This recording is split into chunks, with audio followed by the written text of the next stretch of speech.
Ford Lincoln, I-77, right here in Statesville. You know where we are, folks. Right where the spinning car is. That's where the deals are. Randy Marion Ford Lincoln. Come see us today.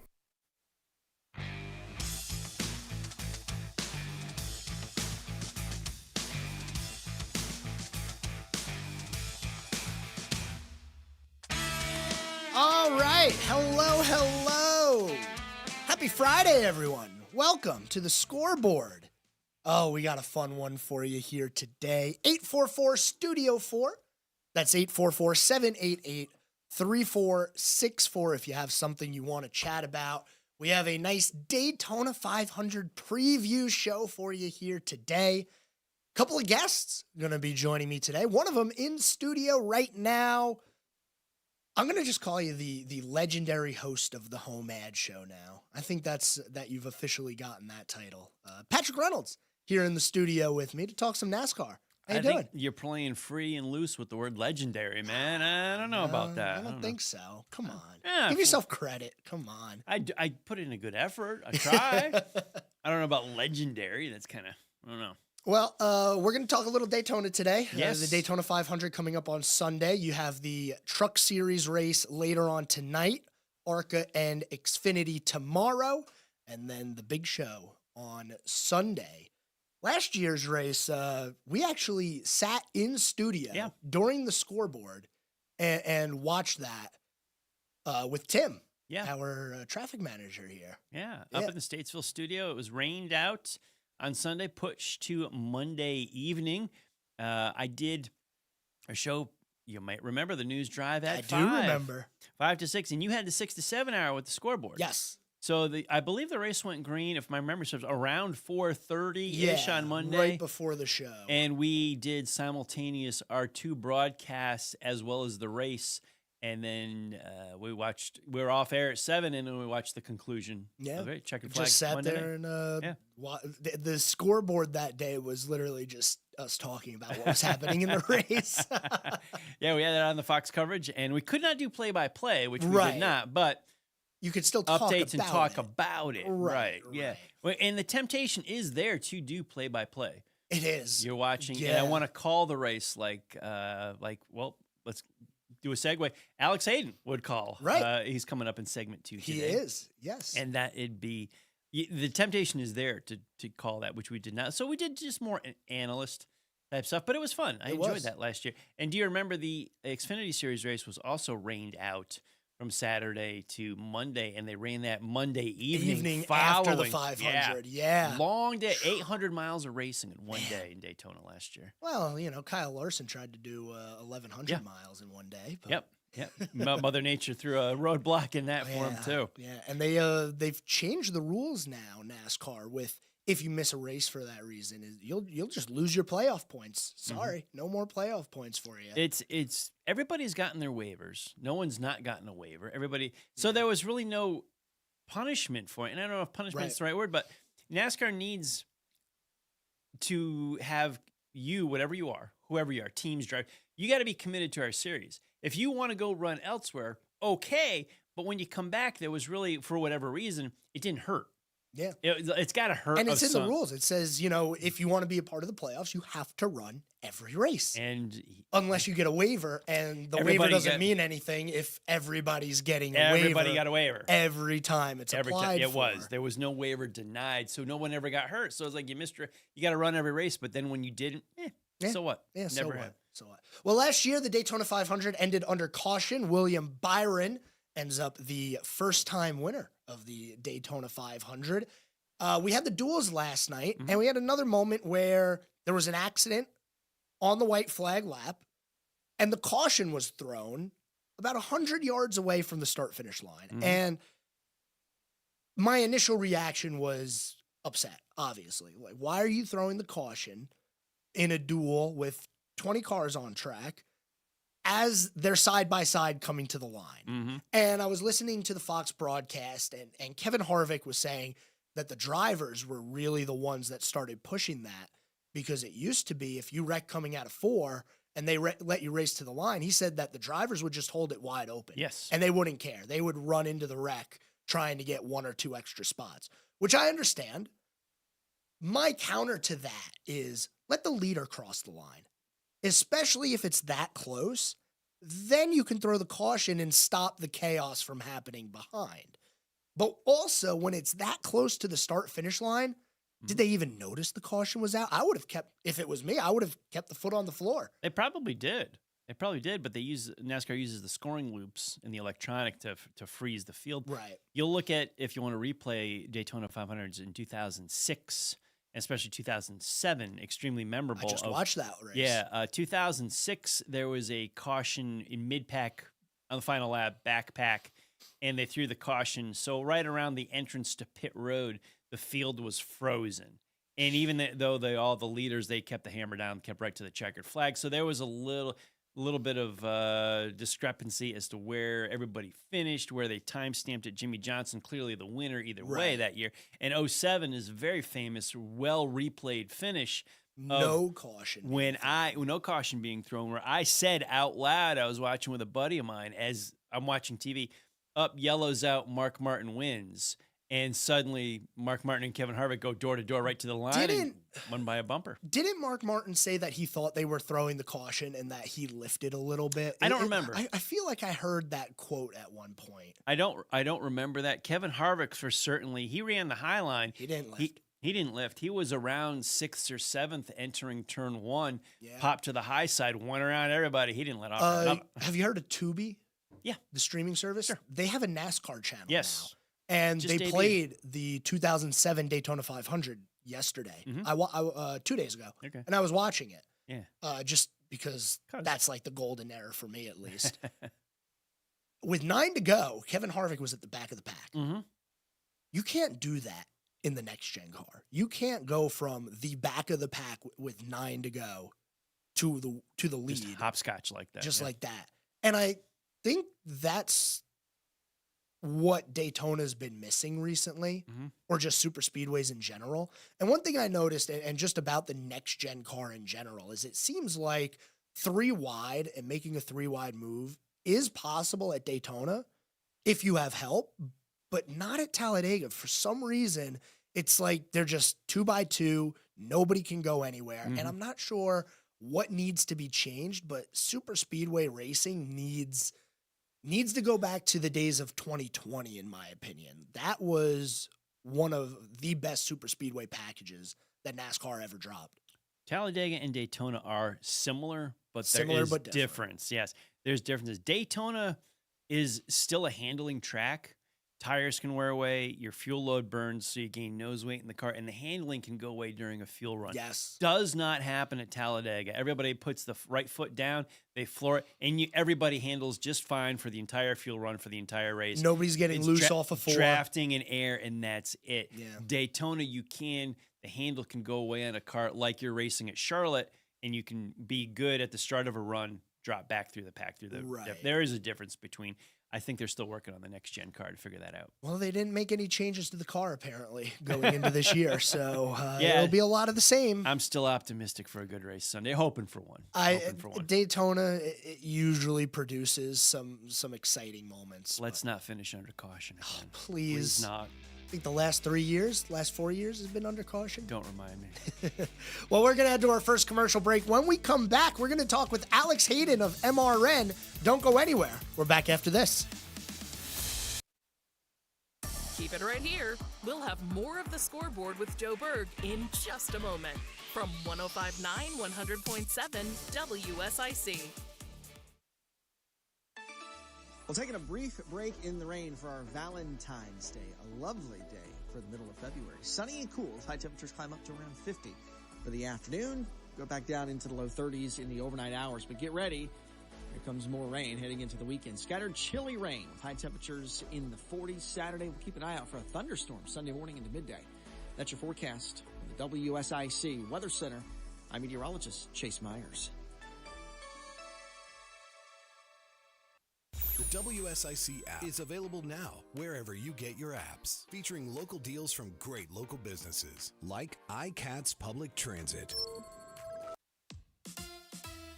Here is your WSIC community calendar. Thursday, February 13th, Lake Norman Woman Magazine is hosting Ladies' Night at Bin 110 in Cornelius. The relaxing social evening begins at 6:30 p.m. Feel free to come make new friends, get to know your neighbors in the community, and possibly catch up with pals you have not seen in a while. Bin 110 hosts Ladies' Night this Thursday, brought to you by Lake Norman Woman Magazine.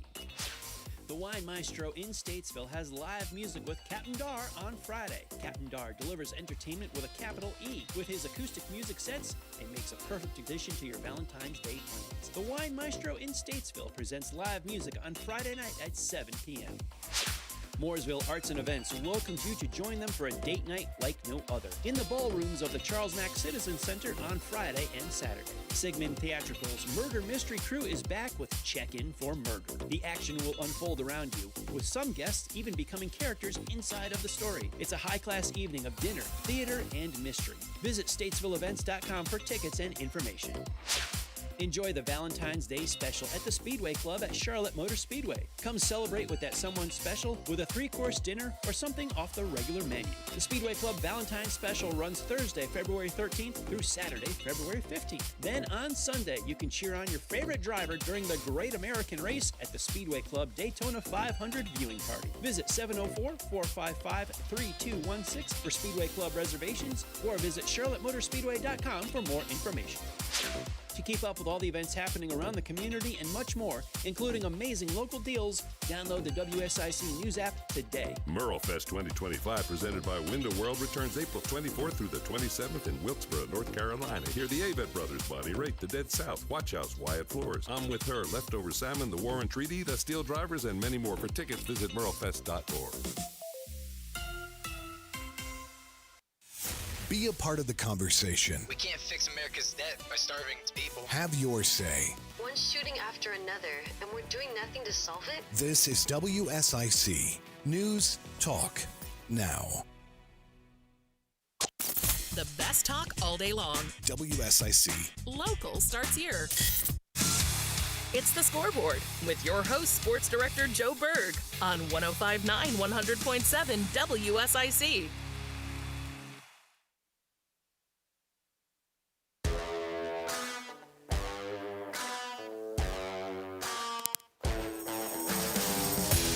Welcome back to the Scoreboard, ladies and gentlemen. Happy Friday to you.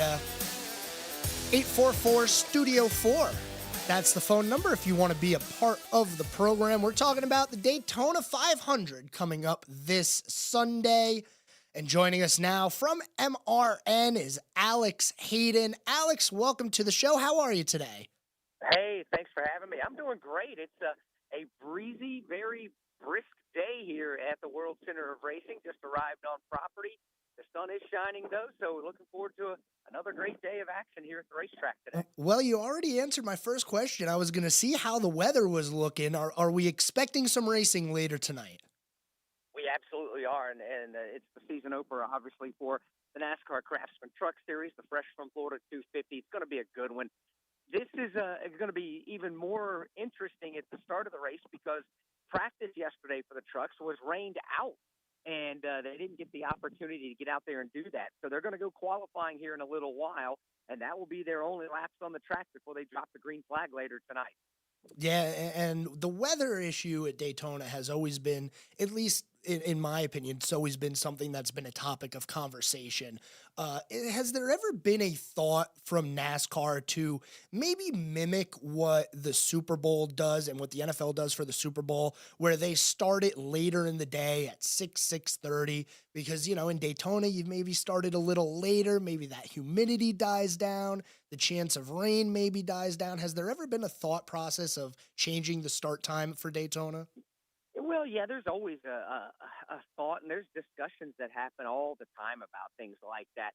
Problem is there's so many different moving parts that have to be on the same page to do that, starting with the television window, all the millions and millions of dollars being paid for a specific TV window, and they just don't say, hey, we're going to start the race at this time just because that's what they want to do. They have research and numbers that support why that specific start time is best.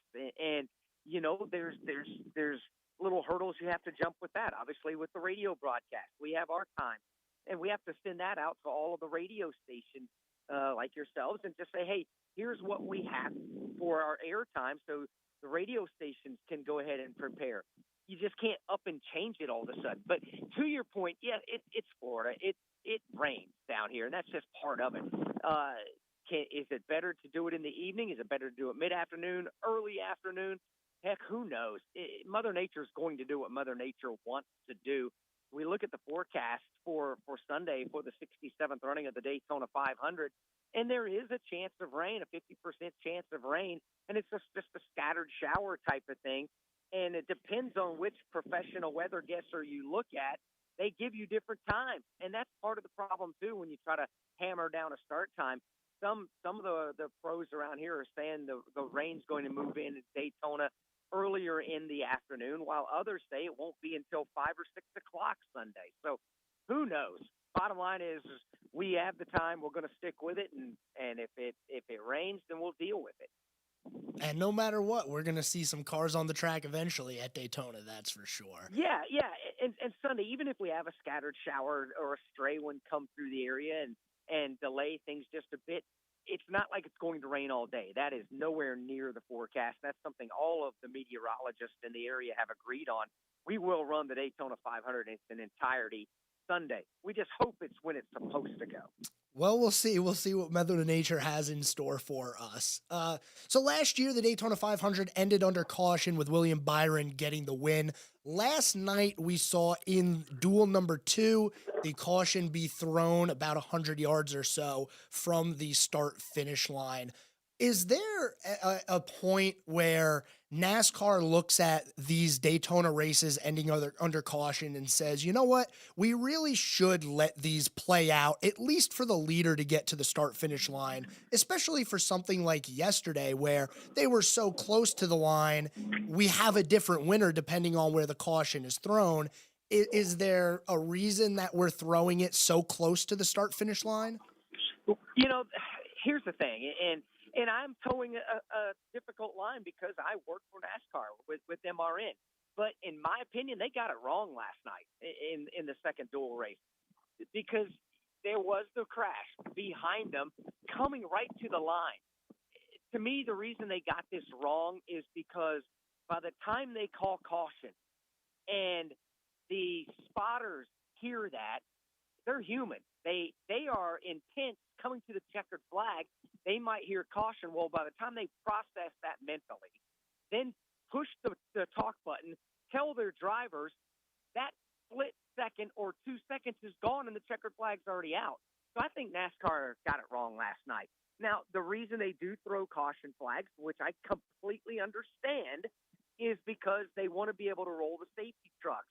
But when you're 100 yards from the finish line and they're going 195 miles an hour, 2 seconds is not going to change things because cars aren't going to slow down to 55 miles an hour in 2 seconds, and the cars that are crashing aren't going to come to a rest in 2 seconds.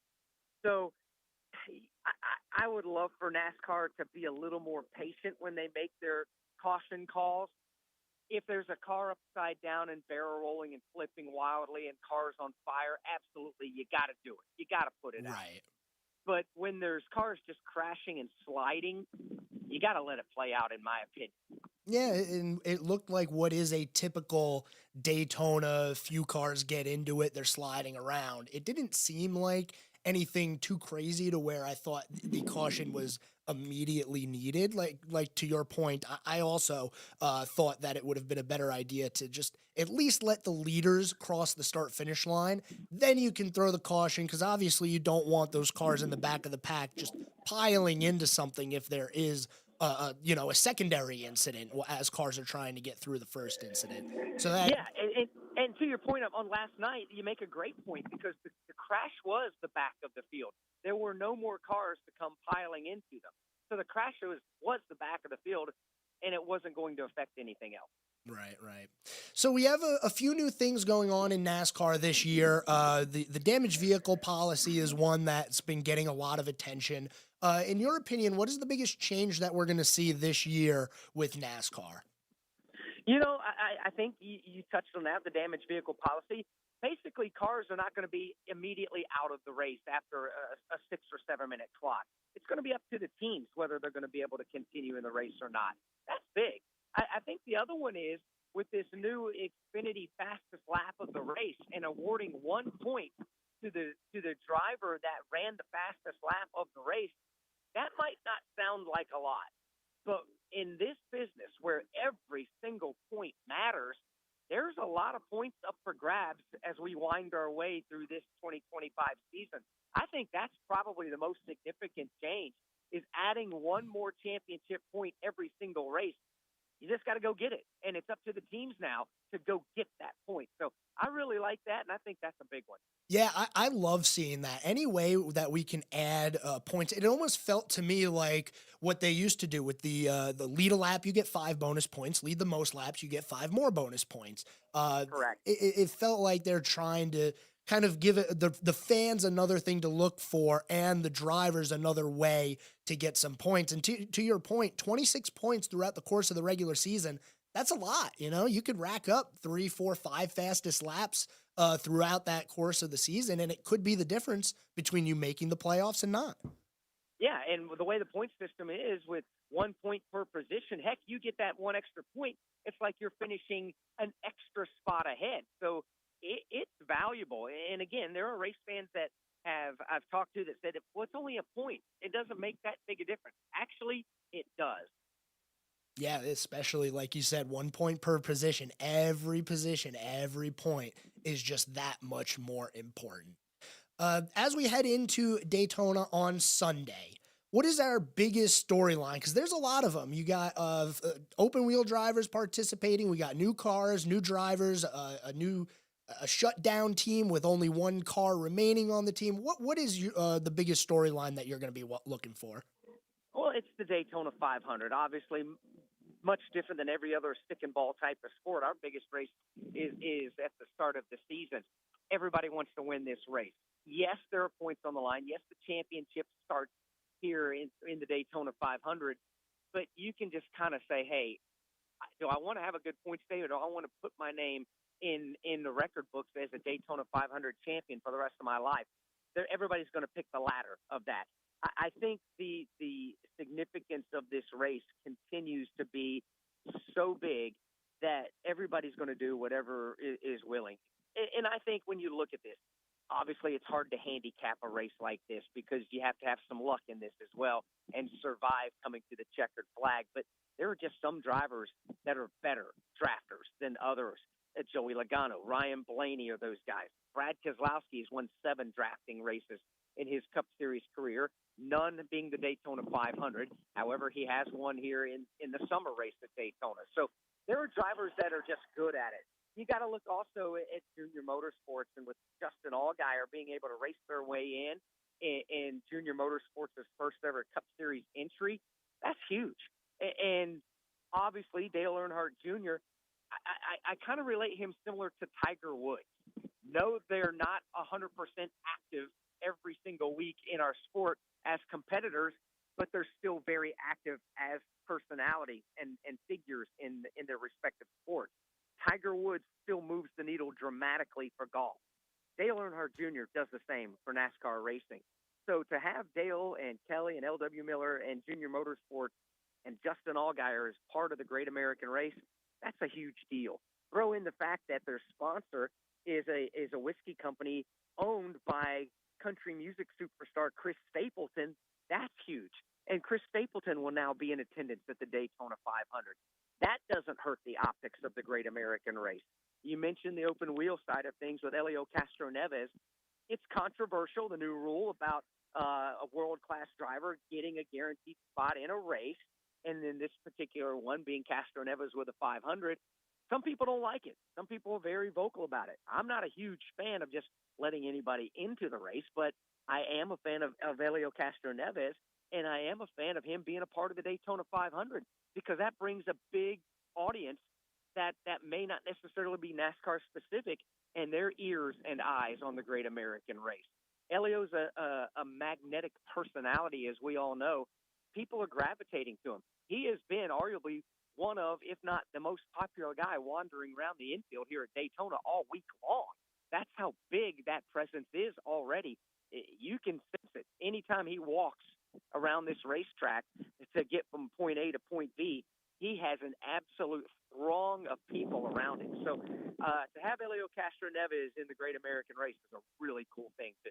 Absolutely. He's Alex Hayden with MRN. Real quick before we let you go, checker flag falls on Sunday. Who's lifting that Harvey J. Earl trophy? Oh, gosh. It's so hard to say that. But, again, I gave you a few drivers that are pretty good. I'm going to kind of go a bit of a different direction because I'm going to go with a sentimental favorite here in the state of Florida. He and his family always sat up on the grandstands to watch the Daytona 500. He's now competing in it yet again. I'm going to take Florida's Ross Chastain to be the winner of the Daytona 500. That's my pick. I'm with you on that one. Well, Alex, hey, I appreciate you joining me here today. We'll be watching and listening to Daytona on Sunday, and hope you enjoy all the festivities throughout the weekend here. It's a pleasure to be on with you. Thanks so much for having me. You have a good one. He's Alex Hayden with MRN. We'll be back right after this.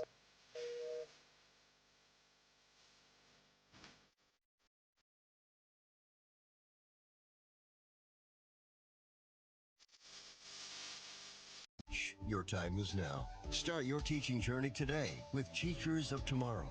We're here to guide you every step of the way. A bachelor's degree is all that's required.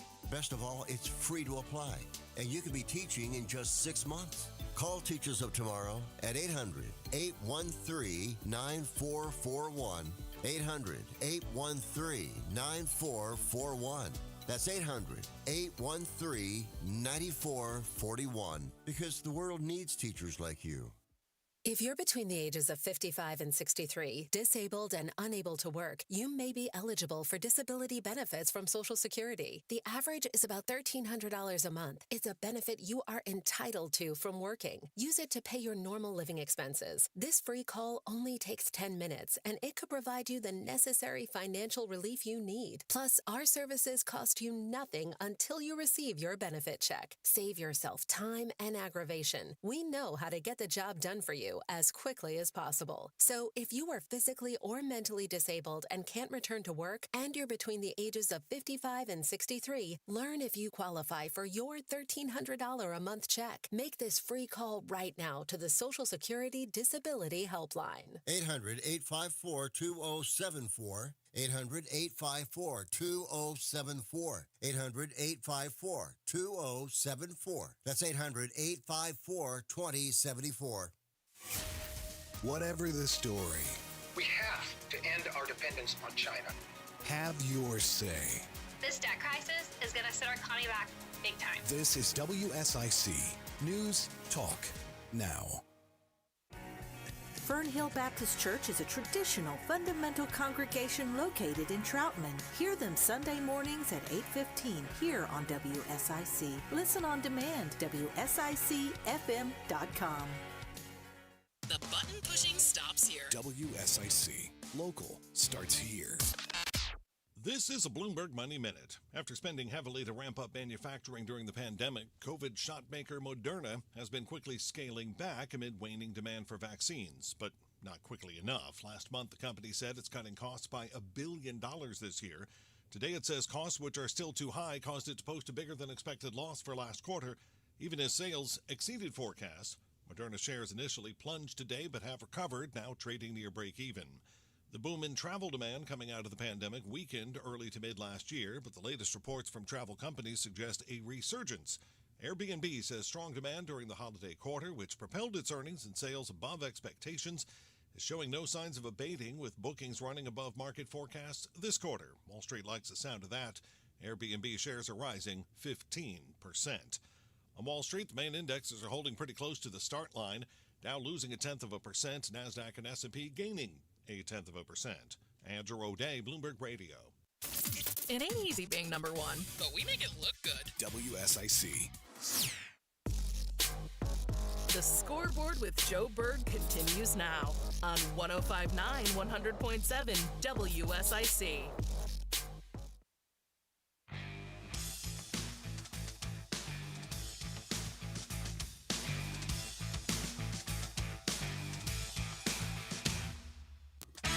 All right, ladies and gentlemen, we are back here on the scoreboard. Just got done talking with Alex Hayden with MRN. If you missed that interview, feel free to go back and watch it on any of our social channels, YouTube, Facebook, X, LinkedIn, everywhere. He's got Ross Chastain winning the 500, and if you listen to Good Morning LKN, that was also my pick. I didn't say it yet, but now you guys get to know. My pick for the 500, Ross Chastain. We have a caller in the studio. Let's go ahead and bring him into the scoreboard. Good morning, caller. You're on the scoreboard. What do you have for me today? Hey, Joe, how are you? I'm great. How about you? Hey, if I can make a couple of remarks. I'm not the greatest when it comes to, watching the Super Bowl. They changed I don't know, you call it graphics or whatever, Yep, the score bug. The score bug. On the bottom. And it was, you get so used to it over the years that why would they do that at a Super Bowl game? Because, I'm trying to watch the clock. I'm trying to watch how much time is left between the snap. And it wasn't the same format for years and years. And they do it right for the Super Bowl. Wasn't that stupid? I didn't like the look of it, number one. I thought it looked terrible. I thought it looked like a high schooler made it. And number two, I don't like the fact that they debuted a new graphic during the Super Bowl. During the biggest event that you have in your sport, you decided to change something up on us, and it looked terrible. I thought it was a bad idea. Well, I'm happy you agree with me. So that was number one. Number two, I don't want to knock Brady, but he's definitely in the conversation as the greatest to ever play the game, but he's definitely not going to be, Jordan Madden. And I think he should just maybe he'll come back next year. I wouldn't doubt that. And for one of the teams, these guys always feel they got one more year, and I won't be surprised that if some team picks him up, and we won't have to listen to him because he really isn't what you call spectacular being an analyst during the game. Yeah, he didn't have the best game, that's for sure. It is his first year as a commentator, though, so I at least got to take that into account. I expect that he'll get better as he is a commentator, but you also got to remember he's signed a 10-year contract with Fox Sports, so he's going to be around for a while, and he's already said he plans on sticking around at Fox Sports. Between that and being the part owner of the Raiders now, I think Tom Brady's playing days are probably over. Well, you never say never. I was telling my wonderful kids here that watched the game with me before the game, and I just hope people realize that, right before the game, I said to them, look, just watch the line. The line, when you watch the line in a football game, all these quarterbacks, they're so fantastic. They're the greatest, athletes in the world playing football to be the quarterback. One is almost as good as the other, and I always try to pass it on. It's the line. Now, the line on both ends, the Eagles just kick their butts. And that's the reason. That's the reason you always win the game. And I just want your listeners to understand that about football. We all love these running backs. We all love the receivers. We love the ends and all. The quarterbacks. But they're as good. If you give the quarterback an extra second to throw the ball, that gives the receiver an extra second to get open. And that's the game right there on offense, and vice versa. You agree with me? Absolutely. I mean, the Eagles' offensive and defensive line are probably the best in football, and you saw it in the Super Bowl. You also saw the offensive line be a problem when Mahomes lost to the Buccaneers. They couldn't protect Mahomes, and they end up getting blown out. It's actually been a storyline for the Chiefs for a while now. It's just the fact that Mahomes has been so great, he makes the offensive line look a little bit better than what they actually are. But once you go against the elite defensive line that the Eagles have, and they have an elite defensive line, there's just you're going to get exposed, and that's what we saw in the Super Bowl. And Joe, what really I want your listeners to understand the most important end of the defensive line. If you could bring 4 defensive linemen and put pressure on the quarterback without bringing your linebackers, which they did, that's the real key of winning a game and holding your team down. Yep. If you could just put the pressure on with the 4 guys, and they did that most of the game. They didn't really have to blitz.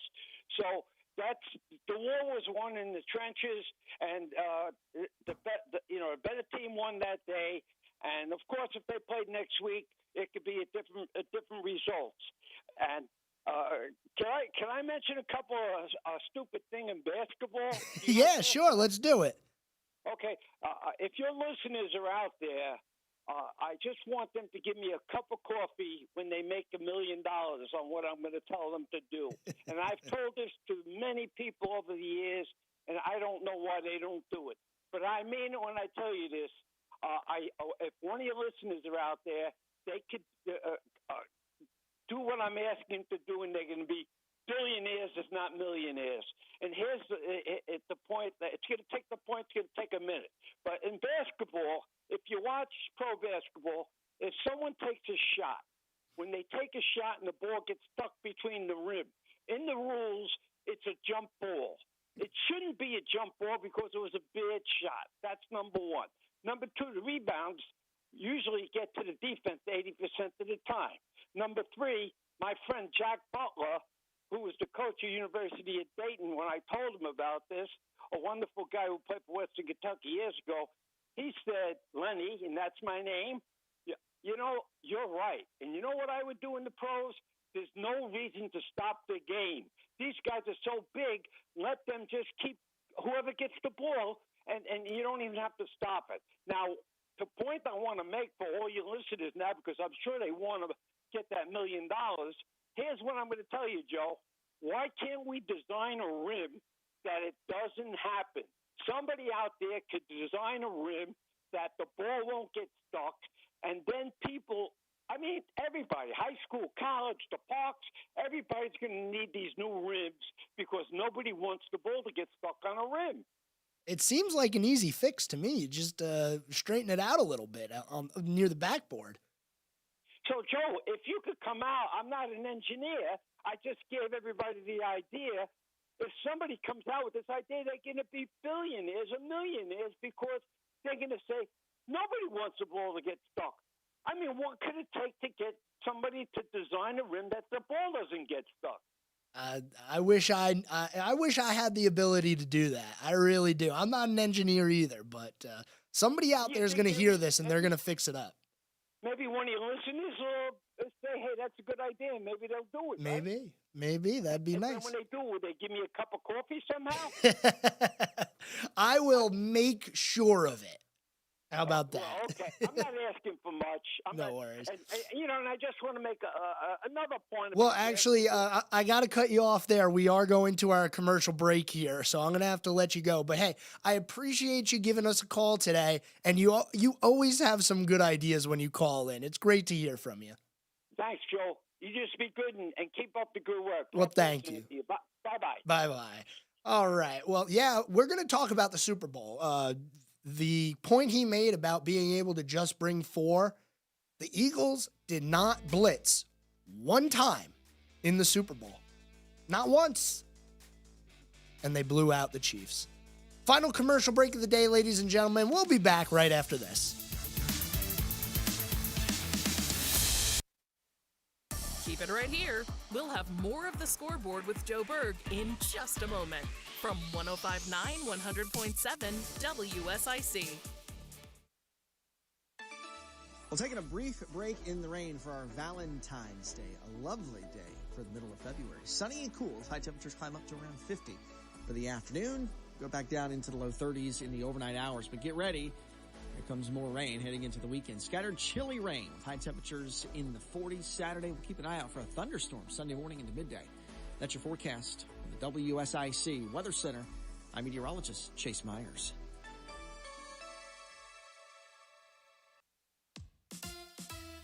Here is your WSIC community calendar. Thursday, February 13th, Lake Norman Woman Magazine is hosting Ladies' Night at Bin 110 in Cornelius. The relaxing social evening begins at 6:30 p.m. Feel free to come make new friends, get to know your neighbors in the community, and possibly catch up with pals you have not seen in a while. Bin 110 hosts Ladies' Night this Thursday, brought to you by Lake Norman Woman Magazine. The Wine Maestro in Statesville has live music with Captain Dar on Friday. Captain Dar delivers entertainment with a capital E. With his acoustic music sets, it makes a perfect addition to your Valentine's Day plans. The Wine Maestro in Statesville presents live music on Friday night at 7 p.m. Mooresville Arts and Events welcomes you to join them for a date night like no other in the ballrooms of the Charles Mack Citizen Center on Friday and Saturday. Sigmund Theatrical's Murder Mystery Crew is back with Check-In for Murder. The action will unfold around you, with some guests even becoming characters inside of the story. It's a high-class evening of dinner, theater, and mystery. Visit statesvilleevents.com for tickets and information.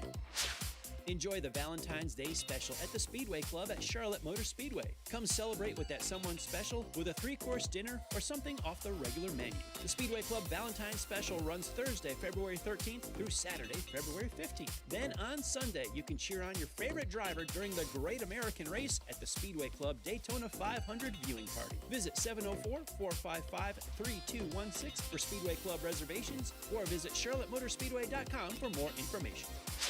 To keep up with all the events happening around the community and much more, including amazing local deals, download the WSIC News app today. Merlefest 2025, presented by Window World, returns April 24th through the 27th in Wilkesboro, North Carolina. Hear the Avett Brothers, Bonnie Raitt, The Dead South, Watch House, Wyatt Floors, I'm With Her, Leftover Salmon, The Warren Treaty, The Steel Drivers, and many more. For tickets, visit merlefest.org.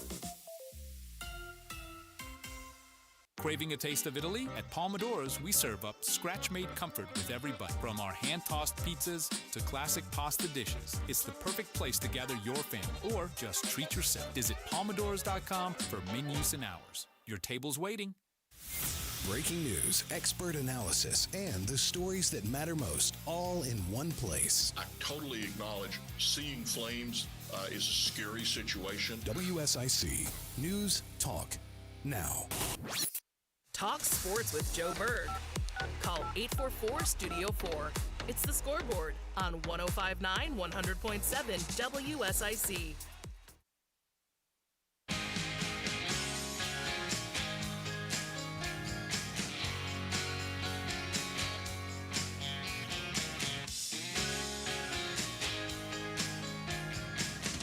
All right, ladies and gentlemen, final segment here on this Friday. Still taking phone calls if you guys are around. 844-STUDIO-4. That's 844-788-3464. A lot of talk about in this final segment. Not really sure how much we're going to be able to get through. But I want to talk about the Super Bowl from Sunday. The Philadelphia Eagles win their second ever Super Bowl as a franchise, defeating the Kansas City Chiefs and denying the three-peat with a final score of 40-22. It was not a 40-22 game. It was more like a 40-6 game, or 40-3 even. This game was over very quickly, and it felt over very, very quickly. And I talked about it a little bit last segment with the caller we had, Lenny. The Eagles' defensive line absolutely dominated the game. They were the story. And when you're unable to block for your quarterback, it's going to make things tough. Now, one thing that the Chiefs did not do that could have, made it maybe a little bit better and slowed the pass rush down a little bit is run some hurry up, number one. They really didn't do much of that. That's how you slow that pass rush down. Number two, how about you run the ball? That would have been a great idea for the Chiefs. I mean, they really didn't run the ball at all. And I understand once you get down by a certain amount, you really got to start worrying about throwing it. But when you look at the stats for the Kansas City Chiefs, Isaiah Pacheco ran the ball 3 times for 7 yards. Samaje Perine ran the ball 1 time for 8 yards. And Kareem Hunt ran the ball 3 times for 9 yards. That's 7 rushes. 7. Yeah, I wonder why the pass rush was so big. They were not worried about you running the ball. They did it. They were like, no, we're just gonna go get Patrick Mahomes. They're not running. Now Mahomes did scramble 4 times to add to those numbers, but they didn't run the ball. The halfback was not used, and that, in my opinion, is the downfall of this game. Patrick Mahomes now with another loss to his resume, the GOAT conversation, the greatest of all time. It's on the back burner right now. Maybe we get there one day, but it's still Brady. And I know we want to crown someone. We want to crown anybody as the next great thing, the next best player ever. We're just going to have to wait for that because he's got a few blowout losses now in the Super Bowl. And everybody talks about those 3 losses that Brady had. Yeah, understandable. But Brady never got blown out in the Super Bowl, did he? No, they were always close.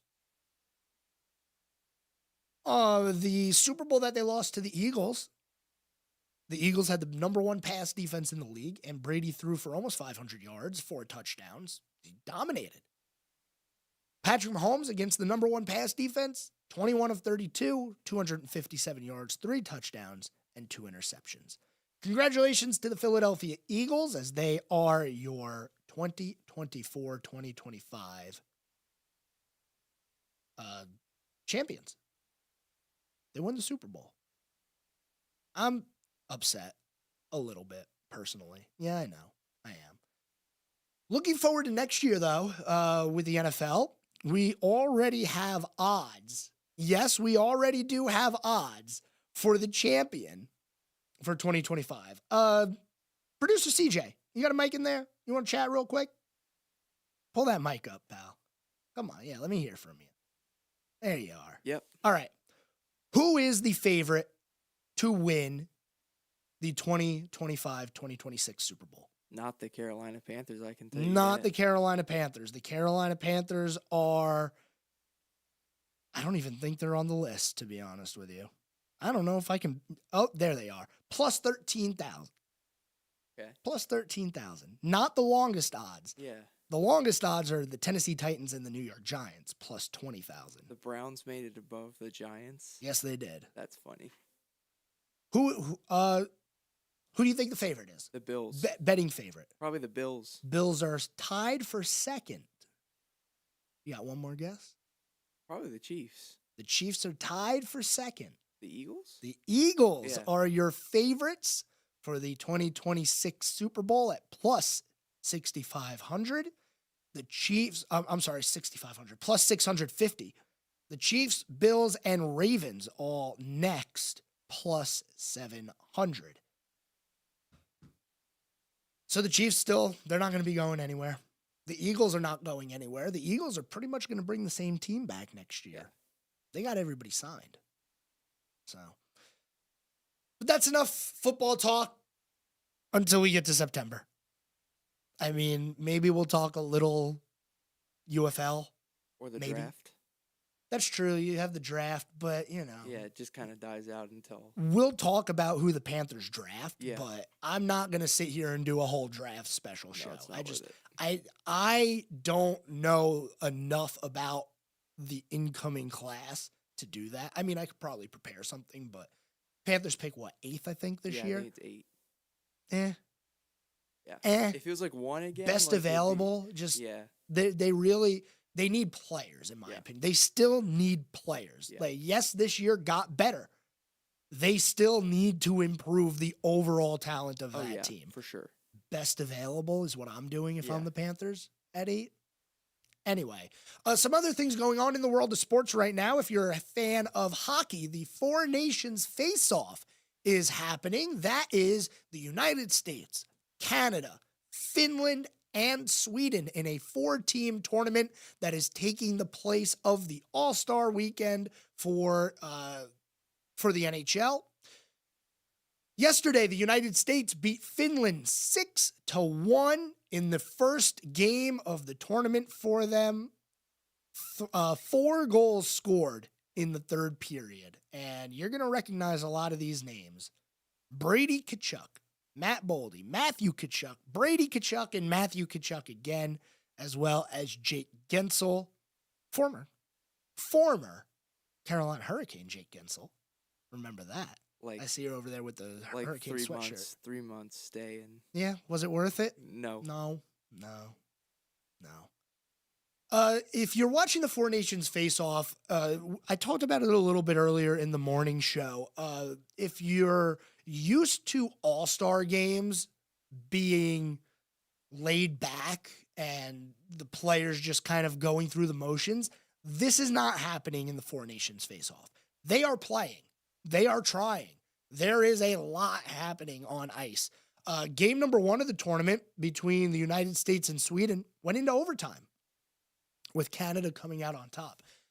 Did you watch the first game of the tournament? Yeah, I did. How'd you feel about the 10-minute 3-on-3? I don't necessarily like that because I think it should be what the NHL does now, and they have 5 minutes and then overtime shootout? And then shootout. Well, apparently the NHL is considering changing the overtime format in the NHL for the regular season. They are not going to touch playoff overtime. Yeah. They are never going to change that. It's going to be 5-on-5, sudden death forever because it's the most exciting thing that happens in sports. I'm okay with a 10-minute period. I'm okay with a 10-minute 3-on-3. Number one, how often are all 10 minutes going to be played? Not all that much. Number two, do we really want to see games ended in a shootout anymore? Not really. I don't like the shootout all that much. No. I don't. If you play 10 minutes of 3-on-3 and it goes scoreless, okay, fine. We need to do a shootout. We got to end this game because I understand it's an 82-game season. You don't want the players out there forever taking shifts period after period. You got to end the game. Some of these teams have a game the very next day. So, yeah, we got to end it eventually. But I think 10 minutes, it makes sense to me because how often are you going to play all 10 minutes? Right. And nobody's going to score. Yeah, not that often. Yeah. So if you're interested in the NHL, the Four Nations face-off coming up, there's more games for you. It's a round robin, so every team's going to play 3 games, then they'll seed the tournament. Single game elimination until we crown a champion. The championship game, by the way, will feature Stanley Cup playoff overtime rules. So it'll be 5-on-5, sudden death, however many periods that takes. Just a hot take. You got to say Matthew Tkachuk is so overrated. I think after the last couple of years. We're not talking to you anymore. We're not talking to you.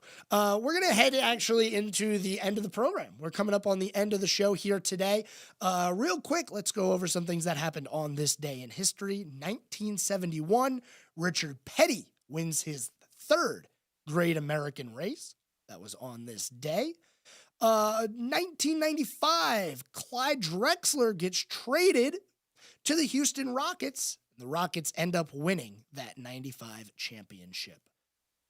1999, Jeff Gordon wins the championship. And let's get one more in here. Jamie McMurray on this day in 2010 was a Daytona 500 champion. How about it? Thanks, everyone, for tuning into the program today. I appreciate each and every one of you. I'll see you guys next week. Have a good one. See ya.